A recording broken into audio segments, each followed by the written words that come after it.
আমি একদমই নতুন, আপনি যেভাবে বলবেন সেভাবেই হবে। তাই না?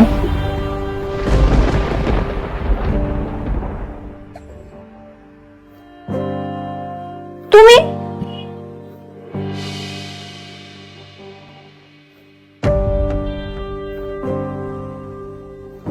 আরোহী, কি ব্যাপার?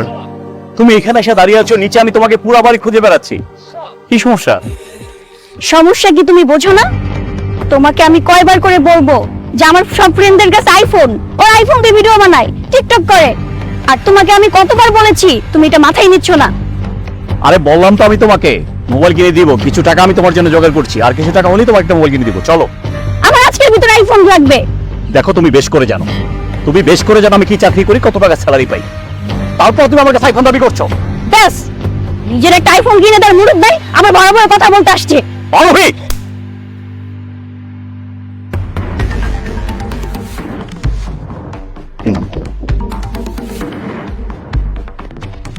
আসসালামু আলাইকুম ভাইয়া। ওয়ালাইকুম আসসালাম।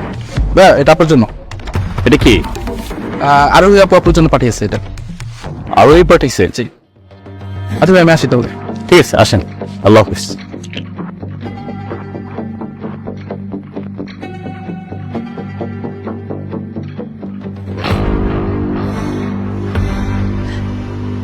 ডিভোর্স?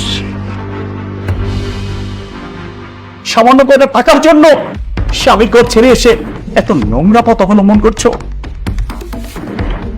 আরে, তোমাদের কি পরপারের ভয় নাই? ভয় নাই তোমাদের পরপারে? কেন করছো এগুলো? একটাও ভেবে দেখেছ ওই রবের সামনে কি জব দিবে সেই দিন? হ্যাঁ? আর এই তোমাদের মতন কিছু মেয়েদের জন্য আজকে মাপজাতিরা কলঙ্কিত হচ্ছে, তাদের প্রতি বিশ্বাস করে যাচ্ছে।